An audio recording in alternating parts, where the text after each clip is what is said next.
Allow me to describe to you a world beyond time and space, a dimension of pure chaos. We have arrived at the Full Fed Podcast with me, Matt Whittle, and Terry Merkin and Charlie Lilly. And today we watched Loki, a new variant.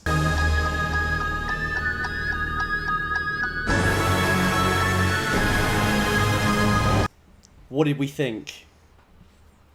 I had fun. Fantastic. Right, and now on to Bad Batch. So the latest episode. No, I'm just kidding. Loki Episode 2, the variant, obviously continued on from last week's pretty stellar episode, I'd say. And this week we kind of got a buddy cop adventure with Loki and Owen Wilson's Agent Mobius tracking down the rogue Loki, who is a fugitive from time. I thought it was really clever how they found out that spoilers, female Lady Loki was hiding out in apocalypses. I loved how that all played out in Pompeii, and I love how it all came to a head at the end of the episode, as well as continuing on from all the kind of existential horror from the first episode. Terry, what was your favourite moment? My favourite, well, it was obviously Lady Loki, because I was complaining about it last week, and it's like they heard me and went, oh shit, we've got to put a female in this thing. I thought that this week a lot, actually, because the TVA, the females in the TVA were actually given a lot to do this week as well. It wasn't just like the Agent Mobius show. My favourite moment was obviously Lady Loki, because I was asking for it last week, and then here she is. It's like Disney listened, Disney watched our podcast. We haven't seen her do much yet, have we? But it's very intriguing. I liked the kind of the patter they had back and forth while she was possessing other bodies. And it seems like she may well be the superior Loki. I guess we'll have to find out. I mean, Charlie. We'd all behave... Sorry, I just dived in there. Bomb Charlie. I was just going to say, we'd all be behaving like Loki if there was like a superior version of us. Like, we'd all be... Our egos would be crushed. I don't think I'd mind, because I know that I'm the superior version, but also the most humble version, so I won't even bother making a fuss. I'd just sit back and be really chill. This isn't about you. Point and case. Well, what I was going to ask Charlie, before you so rudely interrupted, was, Charlie, you were creaming your pants at the thought of Richard E. Grant as Loki. Do you think that's now off the table, or do you think this is just one of many Lokis we're going to find in the series? I think this is one of many Lokis we're going to find. The reason I was creaming my pants as Richard E. Grant playing Loki is just I just think it's perfect casting, one, for like an older Tom Hiddleston. And also I could just imagine him with the same level of cheekiness that Mr. Loki and Tom Hiddleston has. I think I'm really excited, actually. I'm having an absolute ball with this. I have no idea where it's going to go, and I find that incredibly exciting. I think so far the dialogue in this episode was fantastic. I'm loving all the concepts in it. I love the idea that he is hiding. The Lady Loki is hiding during like apocalypses in certain timelines, and that's why they can't find them, because nothing can be changed in that. I thought that was very clever. I thought it was a really cool idea. Yeah, it was really well explained, wasn't it? And yes. I was sat there thinking to myself during that scene, gosh, like a lot of this has just been a lot of talking in rooms, but it's been so exciting and so engrossing. Yeah. I think that's in part due to, as you say, we keep getting so many interesting ideas chucked at us in between all the good character moments. The idea that, an apocalypse is going to happen, so in those finite moments beforehand, you can fuck up the timeline however you want, because basically all the evidence is going to get scrubbed away, I think is so genius. And then to see it play out with Loki really humorously walking up to the inhabitants of Pompeii and being like, you're all going to die, lol. I just thought, really, already, we're really doubling down on the premise. 100%. And I think we can see what Kevin Feige meant when he said that even though the show does a lot of time travel, it's not really about the locations they visit. Like this week, it could have been any disaster, couldn't it? It didn't have to be Pompeii. It didn't have to be 2050s Alabama. Yeah. But, it was more about like the nature of free will and causality. 100%. And I think what I loved about it was just, I never thought I'd see in an MCU show, movie, whatever, two characters, particularly Loki, sit down and have a conversation about essentially the philosophy of the world that they live in, on what the meaning is of this time, of the timekeepers, of their life, of free will. And it's literally just two people sitting there having a conversation. And what I love about that is, I think some of the most cinematic moments in film sometimes are just two people sitting down having a conversation. And, you know, this is not something that we've ever gotten from the MCU, usually. It's usually, the only time we're speaking is to set up the point for them to go to have some smashy smash, doesn't it? But it was nice that this was, you know, it was a lot more of a sort of a cognitive show in that sense of like it's really asking bigger questions, and I'm surprised they're doing that in a Marvel TV series where there's going to be.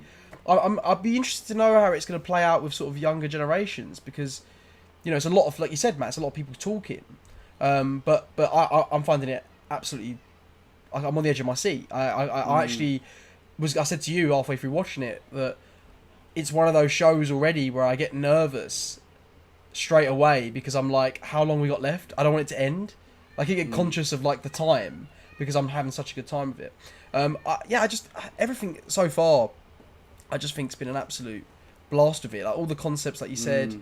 I love that. There was something I was going to say about the old. Bloody hell! I forgot my point. So no, go on, pick it up. Someone pick it up. Go on. Someone pick it up. Someone pick it up. My point. Yeah, you were rattling off. You were on fire there. I didn't want to interrupt you. I had a point, and it just went halfway through saying it. Do you think the superior Charlie would have had it? I think that the other Charlie. That's what I was going to say. Superior Charlie is this Charlie. Yes, he figured it out.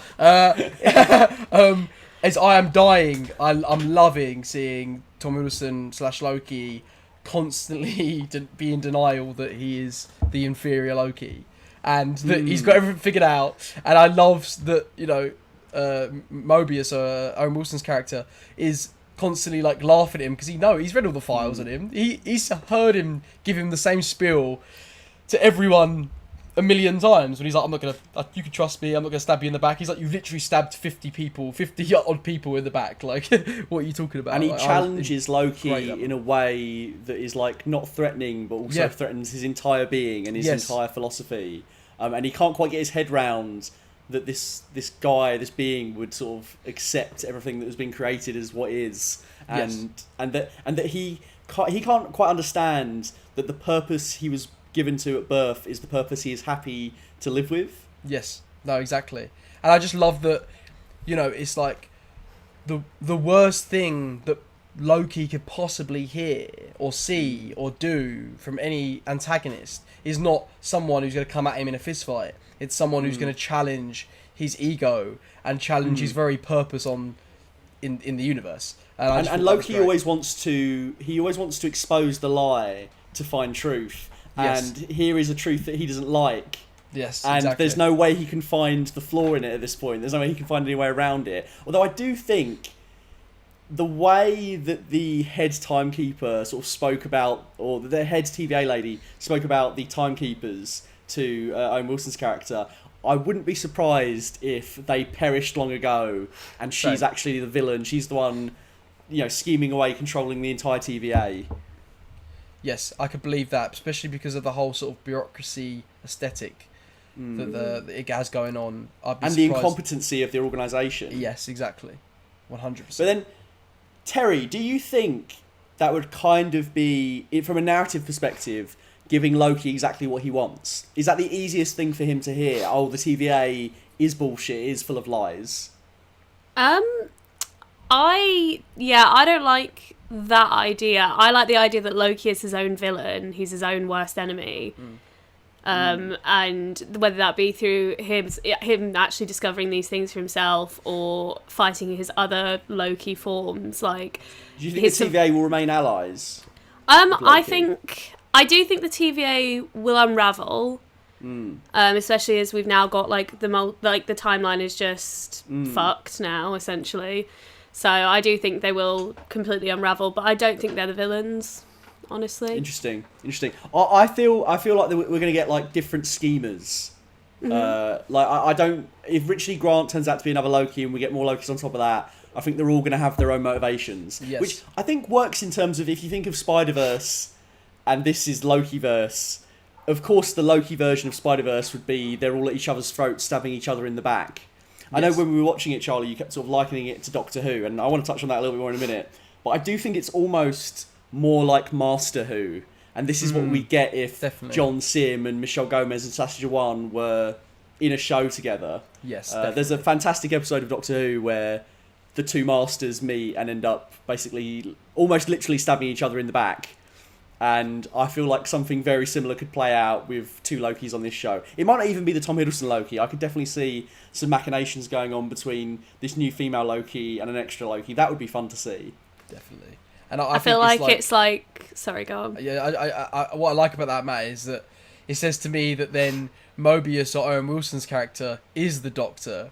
And I like it in a sense that, you know how, like, the statesmen in the Kingsman are, like, you know, they're kind of, like... from like Kentucky, is it, or something? I mean, from like the south of America. If the doctors are all about suits, the British doctors, then the American version of the Doctor would be like kind of a statesman type outfit. And those metal buckle things. Americans, if you're watching, what's that metal buckle thing that has the string coming out of it? You know, the like Cowboys Vincent wear. Vega it's a tie in Pulp Fiction. No, it's like a metal medallion. Yeah, they call them like ties.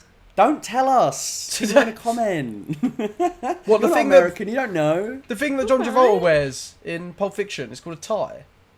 Well, it's not. I don't think it's called a tie, but it's like a form of tie. Oh, I guess because it's still ties. Yeah, I guess. Yeah. Look, if you know at home for sure, and you can tell us, is Terry right? Do you just call it a tie? How do you differentiate between that and a regular tie? It's true. A normal person tie?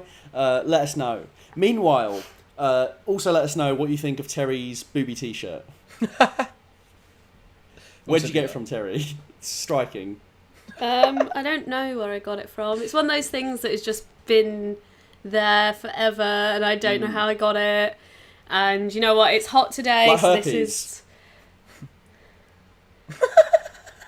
Well, I would have got herpes. Don't worry, you, guys. Darling. We'll cut that. I would have got herpes from you, darling. Don't know what you're talking about anyway. See, look, I didn't think they were tits. I thought they were just targets with arrows that have gone through them. I thought they was Yeah, I didn't know until you said. Are they pierced nipples? Yeah, they're definitely. Yes, I believe so. Damn. You forgot your sunglasses, so you thought you'd level the playing field with the booby t-shirt. Yeah, I thought we'd play shirts and skins, so you could be shirts and I'll be skins. We're all wearing white, aren't we? T-shirts. Just realised. Yes, we are all wearing white. Although my It's the t-shirt hottest day doesn't have ever. boobs on it, but it does have something equally sexy, and That that's is Jason No, Momoa. he does have boobs. Does have his boobs. Show off his Well, boobs. he has pecs, doesn't he? His pecs, his pectoral Yeah. muscles. There's He's a still muscular man. breasts. Speaking of breasts, Lady Loki, what do you think she ultimately wants, and where do you think this whole shebang is going? I don't know. Terry, you're supposed to have all the answers I ready was for so week like, 2. I think I was so like bamboozled by her show, where she was all these different like people that like I just don't know what she wants. She's reset all the timelines, but why? What is her Reset all the motivation? timelines. Don't you think it's a little bit like the Council of Ricks from Rick and Morty? Yeah. I haven't that's seen different. that, but I was thinking this was going to unravel like Scott Pilgrim, and he was going to have to fight 7 evil Lokis so he could date Owen Wilson. I was going to say, oh my god, I can't believe you haven't watched Rick and Morty, but then I'd sound like that kind of internet person, so I'm going to refrain. Yep. Yes. But yeah, sorry. I loved all the Doctor Who references in this episode. Like, going to Pompeii kind of was very reminiscent of an earlier Doctor Who episode called The Fires of Pompeii. And then also there was loads of just like fun timeline shenanigans. I definitely think the way they're characterising Loki when he's quite whimsical is very Doctor-like. Like, you know, at the start when he's kind of running up behind him talking about magic and then specifying the difference between 2 different powers, and he's kind of creating an awkward turtle in the room everywhere he goes, isn't he? Like, very Doctor Who. Very. I Go on, thought he Taylor. went very Sherlock, and it made me cringe a bit. When he was doing, you know, when he was tricking them over Yeah. what the other Loki was doing, I think he got like really Sherlocky, and I was like, oh, I'm not sure I like this. And then we found out that he was actually lying, and so I forgave it. But for a bit, it was just Benedict Cumberbatch on the screen for I me. thought that was funny. Yeah, I quite like that. And also I liked that he popped his collar up a bit like the BBC Sherlock. Show, yeah. Yeah, it was a Yeah. bit like that, but didn't think it needed to be. Okay, but overall you really liked it. Overall, I really liked the episode. The only things I had were that, and then I actually wrote notes this week. I feel so prepared. They're all out in front of me. When we first had Owen Wilson cast, I really wasn't sure, but he's warmed on me this week, and I think he's been a badass. I thought he was gonna like take over and make it like the Owen Wilson silly show, but actually I would watch the Owen Wilson silly show. Well, that's not Loki, is it? 1 second, I just need to sip on my juice. Okay. Do you guys like my accidentally pink hair? Accidentally pink, yeah. Well, the people listening, they don't have a clue. I accidentally It was dyed my legally hair blonde, pink. and now it's accidentally pink. Yes, exactly. Yeah, if you're just listening audio only, then God, you must just be wondering what it's like right now.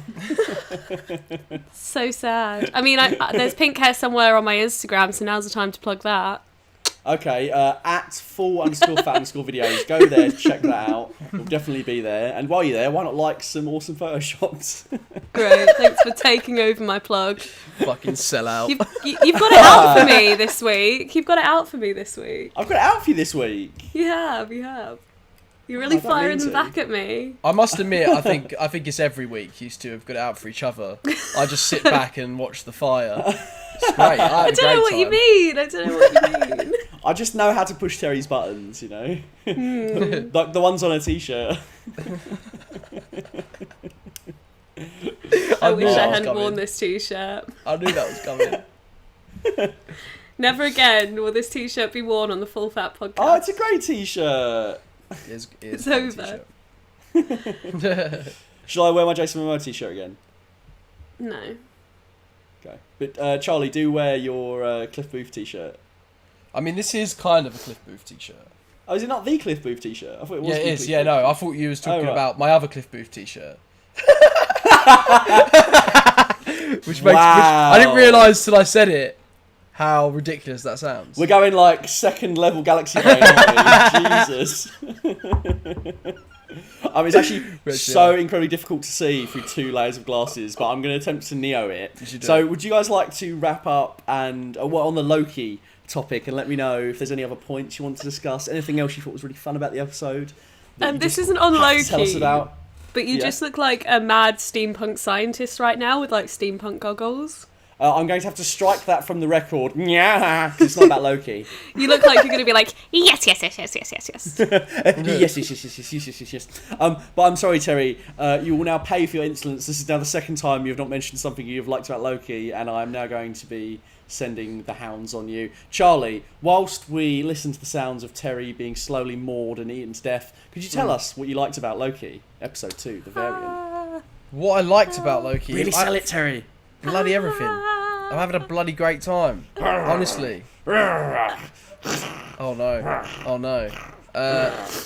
Yeah. Oh, I'm damn. okay. I fought them off. Really. I fought them off. Oh. Yeah. Wow. Well, guys, don't apply for whose line is it anyway, is what I'll say. Literally. I thought Terry. I did 4 years at drama school for that. Yeah. Where's your improv? I don't it's really too feel hot. like I got a sense that Terry was being mauled to death there. Guys, it is 28 degrees. It is too hot to do anything. I will not pretend to be mauled by a dog in this heat. It's not in my contract. I'm just sort of worried about your commitment to the Full Fat podcast. Well, Superior Me wouldn't be on the Full Fat podcast. So. Wouldn't it be funny if like next week Terry never comes back and it was because... It was because of this insolence. The Whose Line Is It Anyway segment. I'm joking, Terry. We need you. Otherwise, it's just 2 white guys on a podcast. It is. There's just... Then you can't have any SJW rants. Then you can't have any SJW rants? Yeah. Oh, is that you? Is that what you're referring to? Yeah. Just the comments from last week. I loved them. Oh, how do you feel about that? If you're not willing to have those conversations, then you're part of the problem, and that's on you. That's not on me. So. Fair enough. Well,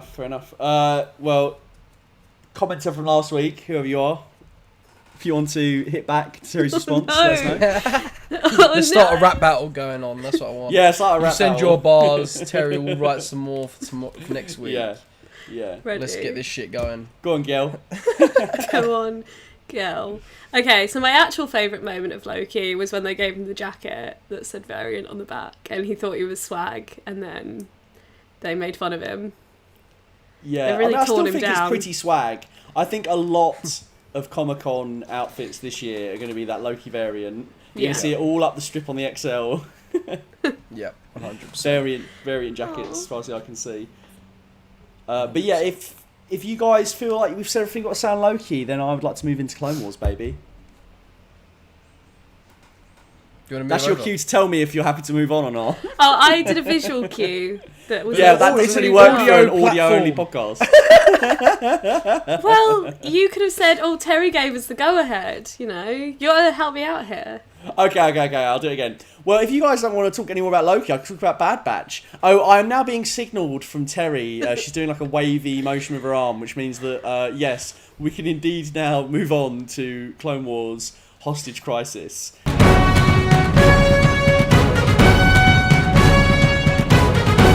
Clone Wars, not Bad Batch. Clone Wars, not Bad Batch, yes, sorry. The final, yay, episode of Season 1. We have got there. It took only 6 months and a lot of complaining that about long? chronological order. Well, we started just after Christmas, didn't we? Oh dear. Yeah, I know. I don't know how it's taken this long. I do think the Disney Plus shows coming out really kiboshed us getting through these. Because there was just so much to unpack week to week, and it felt relentless, didn't it? Like, one division to Falcon and Soldier felt like no time at all. And then this is just whipped round.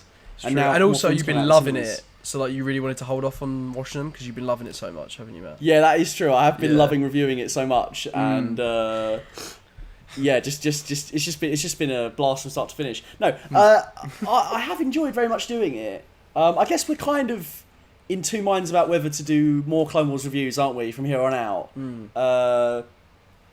Because I guess we're just kind of burnt out on Star Wars a little bit. Would you say that's fair to say? I think I would that's... agree. I don't think it's helped because Bad Batch kind of should have reignited the flame a little bit. And I just think it's not been terrible, but it's just been fine. And I kind of needed, like, really, really good from Star Wars right now. Yeah, post Rise of Skywalker, I need nothing but excellence to get me back in. And we've had a lot of fine from Star Wars recently. And it's been tough. It's been tough. It's a tough time. Having said that, I do think maybe if we take a little break, we could maybe hit Season 2 a bit more heavy. Maybe get like a little Clone Wars expert guest on, who I'm thinking of. If you're watching, my man, you know who I'm thinking of, and you're coming on to talk Clone Wars. Find out who that is on the Clone Wars Season 2 podcast episode. But yeah, Hostage Crisis. I enjoyed it for what it was. It's interesting to see Cad Bane come in so late in Season 1, but I guess we'll see more texture to that relationship with him and the main characters in Season 2. I liked the kind of die-hard spin on it, with Anakin kind of hiding, running around, and Padme and Organa kind of the hostages, and then Palpatine kind of getting a bit progressively more annoyed by things sort of shutting down on him and him not getting what he wanted. Also, Cad Bane, for a non-Force user, I thought it was a really strong opening for him. It's really established that he can do some damage, and that going into Season 2, he's going to be a really exciting possibility. Yep, I really enjoyed this episode. I feel like it didn't mess about. There was no fucking around. It just got stuck in immediately. And I feel like a lot of the other Clone Wars episodes could have learnt from that, in the sense that it just started and off we were rolling with the story, and we were still getting our little character moments. We did get a very, very simpy Mr. Anakin Skywalker. Protect those who would otherwise be powerless to protect themselves. Of course, but those are ideals. Isn't our love more important to you? I wanted to ask you guys about this. Did you think it was... Terry, did you think it was cringe when he was constantly like, "Oh, come on, let's go away," and she was like, "No, I've got work to do. I I'm a boss know, bitch, I'm like, working." Literally, I was like, leave that girl alone to do her work. Like, you go off on your little missions and she just does her thing. Now you go and do your thing while she does her thing. Also, they are not subtle in the slightest. If me and Matt were stood there going, "Yeah, thank you, Senator. You're welcome, Master Jedi." Like, I can normally tell the fact you're when I holding think... my baton in front of everyone. Why have you got it? Oh, it was I loved, for a kid's show, how phallic that whole scene was at the start, where he was giving away his saber, and she was like, "Oh yeah, no, it's mine, isn't it?" All this. Wow. It's heavier than I thought. It's heavier than I thought. Later on. Yeah. Oh yeah, that was it. It's heavier than I thought. I feel like wow, you've got a thick, uncut lightsaber. I feel like it's the first time I've ever noticed in the Star Wars series, apart from Phantom Menace, the age difference between them. Like, I really noticed the difference in the maturity level, I feel like. Yeah. You know what I mean? Like, it was Yeah. really That's actually weird. saying, Terry, how come you haven't brought up that? He's a little toy boy. How big is the age gap? Because I have always wondered. I did always think it was weird, but I think she's 14 in Phantom Menace and he's 9. So obviously, I think when he's like 19 in Attack of the Clones, I she's think. like 24. See, I'm 24, and I wouldn't want a 19-year-old boyfriend. So Padme's just playing herself, really. I guess in space, though, it's different, isn't it? You know? Yeah, Different like rules. different races age at different rates, so I guess it's more of an ages but a number thing. like some aliens can live for like 200 years but look like their age cycle takes longer, if that makes sense. They still go through the same phase of aging, but it takes them longer. So if someone looks... Look, if you want to get with 90-year-old Chewbacca, you don't have to justify it. You don't have to go through these hoops. Hey, We know he's an Chewbacca's older hot. guy. Chewbacca's hot. No, he's not. He used to trim his pubes back. All of them. Ugh.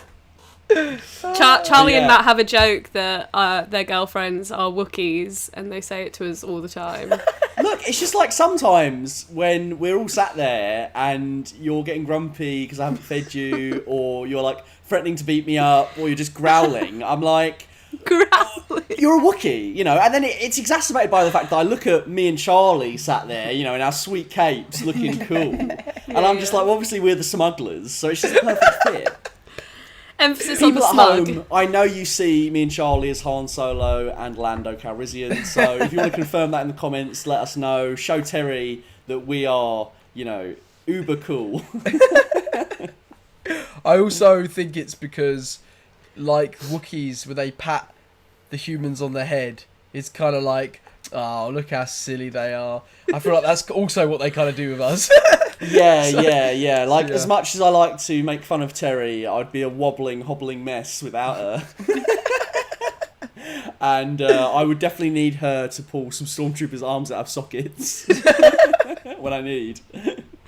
True. Yes, I do that quite frequently for you, don't I, darling? And you hold my lightsaber sometimes. Only occasionally, only on special occasions. Oh, it's lighter than I thought. Except it never quite ignites, does it, Matt? No. And it's curved. It's a Dooku hilt. It's a Dooku. A Dooku special. Well, I'd rather that than a Kylo Ren saber. Then you got to go to the doctors with that one, I think. Oh Terry, which of the Sith do you think would have the best lightsaber skills? no! Okay, I have a counter question to your question because Yeah. of this week's discourse, but which of the Sith would go down on their partner and which of the Sith would not? Oh, is I this see. relating to a certain bat person? Yes. The man bat.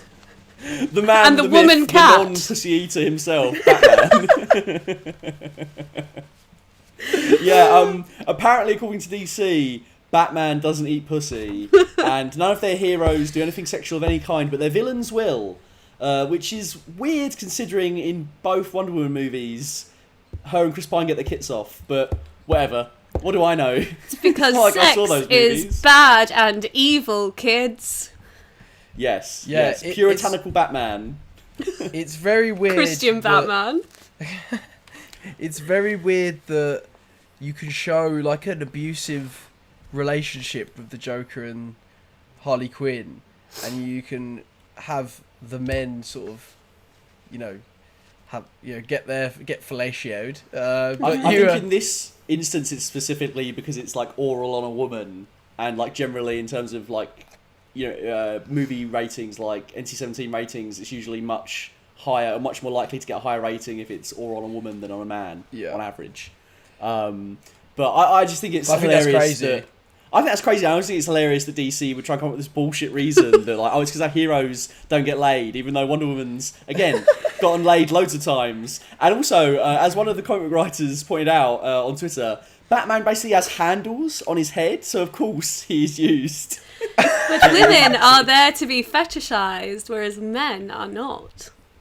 Yes, And that's the real exactly reason. it. That's exactly the lesson DC was trying to tell us, Terry. Well done. But yeah, Terry. What was the question about? How is it relating to Batman and the Star It was Wars? who would go down, On their wasn't partner. it? What Yeah. Star Wars okay. character? Okay, are you just okay, listing can I Star Wars just- characters? Can I just start? Ventress, I absolutely think she would. What, eat pussy? Yes. Yes. Should we rattle this off? Should we make this like? Do you want to just chuck out some names and me and Charlie Okay. can just be like yes or no? Okay, ready? Okay, Count yeah. Dooku. Because we're the. No, Charlie, Count Dooku? I don't think you would. That's tough. I'm gonna go with no as well. Oh. Kylo Ren? Yes. I think he would, but he doesn't know what he's doing. Yeah, no, 100%. He's obviously a virgin, isn't he? 100%, yeah. I agree. I agree. I think he'd try hard. Yeah, He'd he'd tremble at give the it a go. touch, wouldn't he? Oh, bless him. The big man himself, Darth Vader? He definitely eats pussy. Anakin. You've seen the way he spoke to. Well, okay, He straps so Padme Padme on this like episode. a feed bag. He's such a Anakin- simp for her. Yeah. Anakin pre-delim, Yeah. yes, but Anakin post when he's been limbed. Well, he's gonna have a bit of Take trouble with yourself. that, Oh, isn't he? well, I mean, wait, are you asking if you think Darth Vader specifically eats pussy? Yes. Well, the Yes. answer to that is, I think he would if he could, but I think he spends time just like cry wanking over, the thought of Padme in his Yes. chamber. Yes. I don't think he ever Aw. gets laid after Mustafar. No, definitely not. Poor Vader. That's probably why he's so angry. Oh, definitely. Oh, 100%. 100%. Yeah, he got to taste the I good mean- stuff, and then Maybe his dick's been burnt to a singe. We don't know. Oh, that's he true. was laying on his front, wasn't he? So Yeah. probably has nothing Yeah. down there. Do you think when the flames touched his dick, that was when he was like, "I hate you"? He was willing to forgive him right up until that point. Okay, Darth Maul. Yes. He also has Yes. handles. He's got the horn, that's for sure. Oh. And the big man himself, Palpy, Mr. Palpatine. I think he definitely does. Really? I think he's 100%. drowning in escorts in his tower. I think Really? he's an absolute man of debauchery when he's off running the Empire. Yeah, Wow. 100%. all kinds of space drugs, death sticks, hookers. I think He's he's the an Hugh absolute man Hefner of of the Yeah. Star Wars universe. 100%. That was not what I was expecting. Thank you. It looked for like that we planned that insight. response. Yeah. Well, you'll be pleased to know that in the interim of us setting up a new Zoom call, that I read that Val Kilmer has actually weighed in on the Batman Cunnilingus story with a gif of him from Batman Forever saying, "I'll bring the wine," with a tweet saying, "Does he or doesn't he?" Val Kilmer. Brilliant. Amazing. Here's a question. Which Batmen do you think eat pussy? Adam West. We're gonna do this again. Adam West. I feel like you West. deliberated, which means no. Michael Keaton. Yes. Yeah. Val Kilmer. Yes. Yeah. Yeah. George Clooney. Oh, yeah. Absolutely. The bat nipples say it all. Christian Bale. No. You don't think Christian Bale Batman eats pussy? No. I don't Are you think he does. serious? No. I think he does because he does really simp for her, doesn't he? Does I think love he's her. too For moody Rachel. though. He's Yeah, too yeah. moody. He'd be like, "Oh no, not in the mood." Stop Uh, impressing well- us. Like, What do you think of Ben Affleck Batman, finally? yes. Oh, actually, no, I forgot one. Can Robert Pattinson Batman eat pussy, do you think, Terry? Well, we don't know him as well, so I feel like I it's want hard to say yes, but Yeah, I feel like Terry would say yes anyway. but once again, he's Wishful this little thinking. emo boy. So maybe. Do you think which members of the Full Fat Podcast do you think eat pussy? None of them. Absolutely none of them. Oh, well, me, actually. I didn't know if I counted, but I do. Yes, confirmed. Me and Charlie have never, ever eaten pussy. Not once in their lives. I'm having to make up the slack. Well, I've never even touched a woman. Let alone, we were in the shades this week because we're holding back the tears. Yeah, just fighting. I've eaten plenty of arse though. Anyway, next up, It's much more delicious. Next up, me and Terry watched Mitchell's versus the Machines, Yes, and we I know did. Charlie, you haven't seen it, but I just wanted to kind of give the audience some of our thoughts and also sell it to you because I think you're Please going to do. love it so much. The Mitchell's versus the Machines came out this year on Netflix. We didn't catch it when it came out, so we're a bit late to the zeitgeist on this one, but I really, really enjoyed it. I think Sony Pictures Animation, couple this with Spider-Verse, and you're looking at almost Golden Age Pixar sort of territory. I really, really enjoyed it, and I thought it was the perfect kids movie for today. It's intrinsically Yes. linked to that Instagram age, to a generation that was brought up in computers. There's a really good line where the dad character asks the daughter why she won't just experience life without her phone, and she says, "I am experiencing life through my phone," when she's filming him. It's like that. So there's loads of kind of like rebuttals to that kind of. I guess Interesting. we're sort of on the tail end of that generation of people just do things all through their phones. And the dynamics, I thought, Terry, if you want to jump in and help me out here with the Yes. family, I thought were fantastic. Oh, they were so good. They were so realistic. It was like, it was just the real experience of like a dad and a daughter. It was surprisingly realistic, wasn't it? It felt like Yeah. kind of a dysfunctional, how dysfunctional families really operate. And Yes. how those kind of jealousies operate, and how they want things like other families, and how they almost want their blood to be a bit more like them, or just not the people they are, and that's where all Yeah. the struggles come from. I thought it was really well handled, and it was funny too. It was so funny, and the dog is just hilarious. And Yeah. I'm trying not to give too much away. No, But- I don't I think mean, we the have. trailer was very funny. I liked the Mitchells and I liked the Machines. And also, I think everything with the Machines is fantastic. The villain is fantastic. Absolutely. They're hilarious, and also, like, the visuals for the sort of the Skynet uprising are awesome. Yes. You're not expecting it. Like, you sort Fantastic. of, you sit in for the first 40 minutes, and you're in on all the funny family interactions, and then you kind of get hit with the robot apocalypse, and it is Yeah. awesome. Also, it's the first kids film I think I've ever really seen that's made me go, wow, I'm really, really not...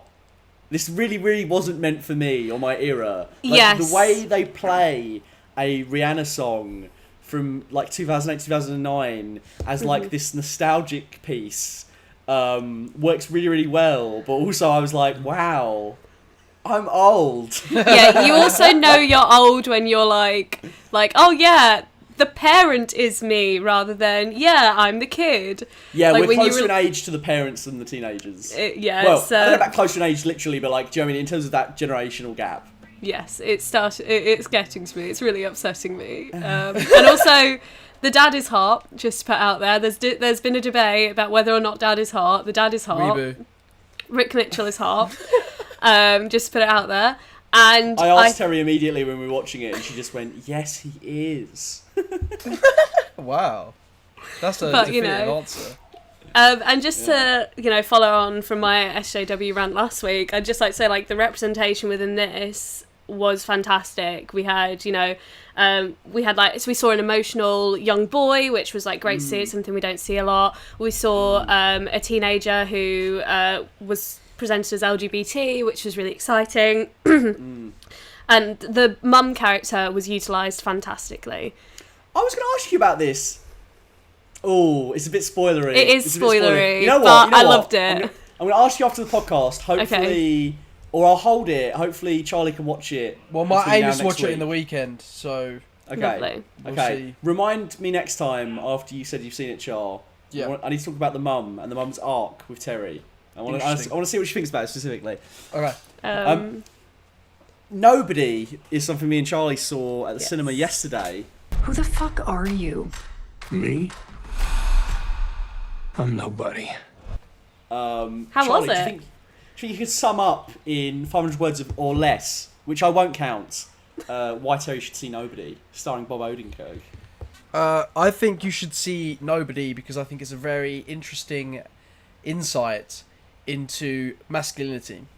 And even though it's a very fun 90-minute action movie, I think it plays on a lot of problems that comes with masculinity, but also a lot of, how should we say, like, it deals with the sort of male fantasy ness of, a burglar comes in and you want to sort of, you fantasize about beating these people up to save your family. But in reality, that's not what you want because it never ends there. Yeah. And it's never worth the trouble, sort of thing. Okay. He's basically the man that could win any fight because he was such a badass back in the day. Yep. That now he understands the cost of fighting and he never wants to engage. But he's constantly surrounded by like other men who are constantly like, oh, if that was me, I would have like taken him out, or if that was me, I wouldn't have stood for that shit. And like, you know, if someone threatened my family, I would have definitely duffed them up. And like, I wish they'd have picked my place, you know? Yeah, who are not because trained. he knows how to fight. It's like that thing that is it the Diane Kruger effect? The more you know about something, the less you know about something, the more confident you become, and then as you begin to learn about a subject, that's when your confidence dips and then comes back up again. 100%. I feel like that's this, isn't it? It's that he knows how to fight, and that's why he's the way he is. That's why he's more measured, and it's 100%. All like the people like his next door neighbour that are just about fronting and about sort of projecting this masculinity. But they're inside. They're very fragile. 100%. It was very true to life of some people that you meet in life. Yeah, interesting. People who train, interesting. definitely, and I think people who train in martial arts remind me a lot of the main character in the sense that they're people that you wouldn't particularly think would be able to fuck some shit up, but they definitely can, and they don't carry themselves like posing around like they can beat everyone up, sort of thing. And do you think Bob Odenkirk sold it on that front? I thought he was fantastic, brilliant.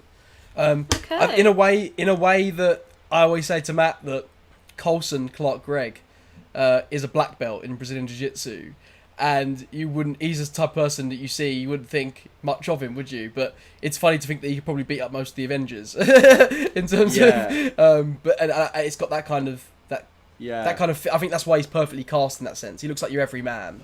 I was all in for like the comedy drama aspect to it, and even though I was expecting some fun action, I didn't think it would be as good as what we got. No. Some of the action, some of the kills are really tasty. Like it never gets quite to like John Wick level in terms of finesse, but it's not supposed to. It's not trying to. No, exactly. And I think there's loads of really nice storied moments to the action, like with the opening burglary scene, which we then later find out the reason why he didn't. Spoiler.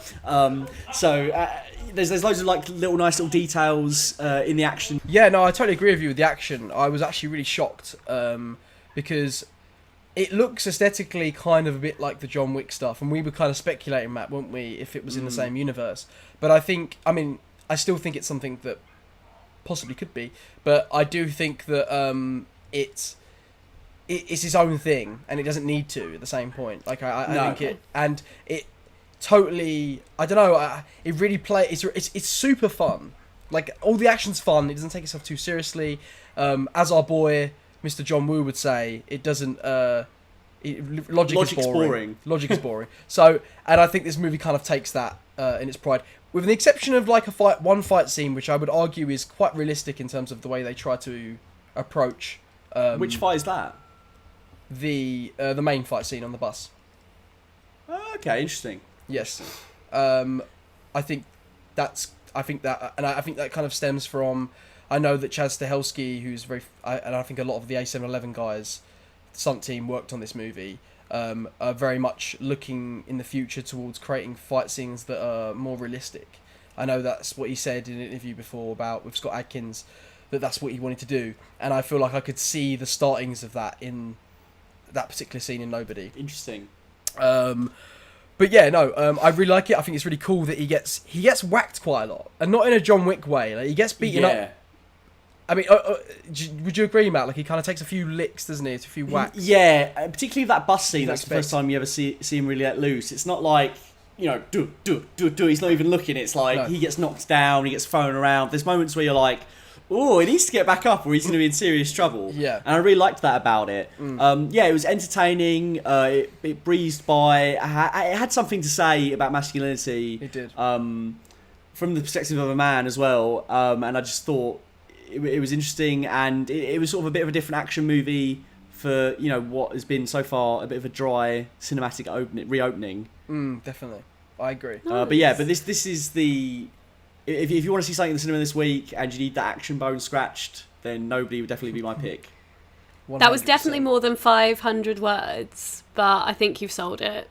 I think we did it. That's the most important Well part. done. That's way more interesting than what Matt described to me before you saw it. So Yeah, I was trying to tell Terry, and I was like, he's kind of like John Wick, but like not like looking like a John Wick type guy. Which is like, I don't think I want to see it. you didn't sell it well. You did start with, I don't think it's going to be up your street. So, but I'm just being honest. I went rogue and watched Something Alone. If Okay. we're done with Nobody. Yeah, we are done with Nobody. Yeah, We are done with Nobody. Yeah, nobody's okay. perfect. Oh, Poverty's perfect. I do think, though, that I'd be intrigued to see what you think of it, Terry. I think it's a very Okay. interesting look into, or understanding me and your boyfriend a bit more. I think in that sense of how some. I don't think guys- that's a guys' hole I want minds to work. go down, to be honest. Yeah, I love snipering 3 dudes with one shot. Exactly. That's what Matt loves. Maybe on a obviously not on a surface level. We definitely can't do any of the stuff that they do in that movie. What would you do if I turned out to be the one who could snipe 3 people in one shot? I'd wake up and be like, that was a weird dream. You're a bully. You're a big bully. I'm going to talk about the show I watched now.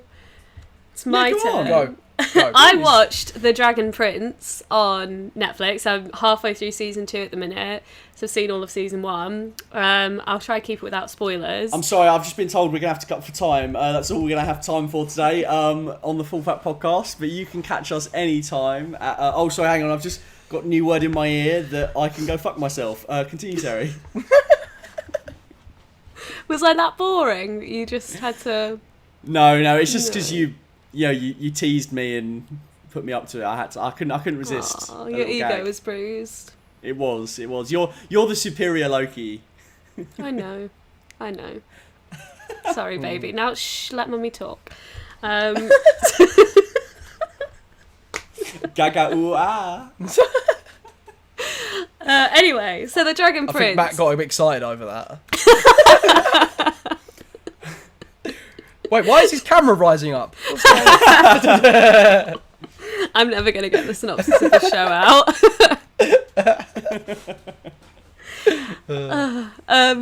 It's essentially an animated fantasy series. Go and look it up. Okay. If you want What's to it hear on? about it. It's on Netflix. Okay. So essentially, the humans and the moon shadow elves are at war because the humans killed the Dragon King and destroyed the Dragon Prince egg. So then a bunch of assassins come to kill the king, and then that's how it starts. And it's really been fun and exciting to watch, and the story is so well written. What's so the animation well written. like? It's a very odd style. I had to really get used to it. It's the animation doesn't have much movement to it, but I think it's better in style than Invincible, but still not something. So it took getting used to, and I think it does get better as it goes on. I think it started out quite low budget, because in the first episode it was quite jarring. It's about to have its 4th season, but it's relatively new. But it's very, very good, and once again... Sorry? Now is the jumping on point.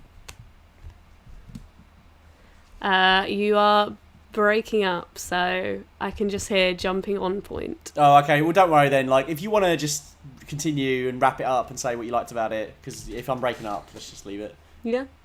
Okay, cool. Um, Yeah, I think it had some like really dope female characters, and not just female characters. We have like a character who's deaf. We have like, you know, the main king and the prince. They're both black, which is really like there's so much representation within this program, like this TV show. I just thought that was fantastic. It's so well written. All the voices are so great. I've been really excited by it and recommend it to anyone. Nice. Is there any other stray picks from this week that we've seen that you want to shout out? Shout out to your boys. I caught the end of Matt watching Bruno while I was sleeping. You did. You fell asleep. You fell asleep. Fell asleep. I did. I fall asleep a lot. We can't watch movies in the evening anymore.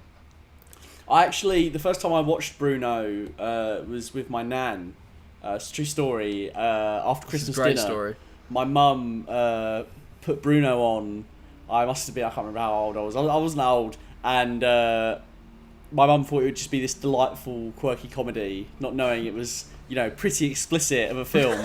And it was an awkward watch. We watched about half an hour of it before my nan sort of couldn't put up with any more and said, "Can we turn it off now?" I just can't. The image in my head is the scene where they've got the fucking bungee. He's on the seat and he's going to propel his bum into the other guy's penis. And you watching that with your nan is the most hilarious image. And mum as well. He's the most hilarious. Apparently, after I walked out, my nan said to my mum, "I've never been more embarrassed to be in a room with my grandson." Don't worry, Nan. I'm always embarrassed to be in a room with your grandson. I used to watch a lot of Game of Thrones with my nan and granddad, and that also was awkward because obviously there's a lot of sex scenes in that. Yeah. I just try and pretend it's not happening on the screen now. Do you know what I mean? I'll just like get my phone out, click on my laptop, or you know what I mean. I'll just pretend it's not happening. There's almost a running joke now when I go to my nan's and we watch a film that there seems to always be some sort of sex scene, and she's like, "Why is it every time you come here? Like, there's some. It's so awkward. Why?" I'm like, "I don't know. I didn't know it was gonna have a sex scene, man." No, the one I hate is when like you're on the tube or on the train or whatever, and you're watching a normal show. Oh yeah, and then it cuts to some real filth, and like whoever's looking over your shoulder like must think you're watching porn. No, it's true. I had the same problem when I was reading The Boys, because there's pages of people just having orgies, and I'm like, I don't know how to. Do you know what I mean? I don't know what to do here. And also, like, the back of the book is like people having sex and shit. So like, I can't even hide it. You know what I mean? It's just. You may as well just be reading the Kama Sutra on the tube. Exactly. This sort of thing ain't my bag, baby. One book, The Boys, Volume 1, signed by Charlie Lilly. Yes. But yeah, I think that's all we got time for this week. Unless there's something else, anyone else has like a burning desire to mention. No more. Let's go to bed. It's over now. Let's go to bed. God, Yes. I can't believe it's 1 a.m. in the morning. We've Literally, been doing this for hours. and it's still so bright outside. Yeah. Don't look at that, viewers. This has been the Full Fat Podcast. You can catch me on Instagram where I do photoshops and funky little edits at full_fat_videos. You can follow me on Twitch at Matt_fullfatvideos, and you can follow me on Twitter at fullfatvideos. If you're watching this on the YouTubes and you haven't checked out Full Fat Videos, the main channel yet, I don't know how you came to this video, but please go and check that out and check out my latest video, which is on Borderlands. It's going to be a lot of fun. And if you want to know the socials of your favourite member of the Full Fat Podcast, it's Terry Merkin on Instagram and Merkin Terry on Twitter and Terry Merkin on Twitch. Or the real favourite, which is at Lemon Juice Lily on Twitter, at Your Favourite Film Is Awful on YouTube, Facebook, all that jazz, Instagram, and yeah, check yourself before you wreck yourself. I mean, you guys are tripping because there would be no Jackson 5 without Michael. But I actually have proof. Somebody actually left a comment for me on Letterboxd saying I'm their favourite podcast host. So it's 1 to Terry and 0 to Matt and Charlie. Well, yeah. I mean, but like people aren't gonna, write in and say that we're their favourite because obviously, they saw us on Full Fat videos before. That's what it is. That's of what course, it is. yeah. It's So just you're I'm the new, favourite so new it's member. Yeah. And the favourite female host. Yeah. So who's their favourite male host? Well, like I don't really like to categorize like a number. Our hosting skills. Harry I Bag. think yeah, Harry Bag. Look right.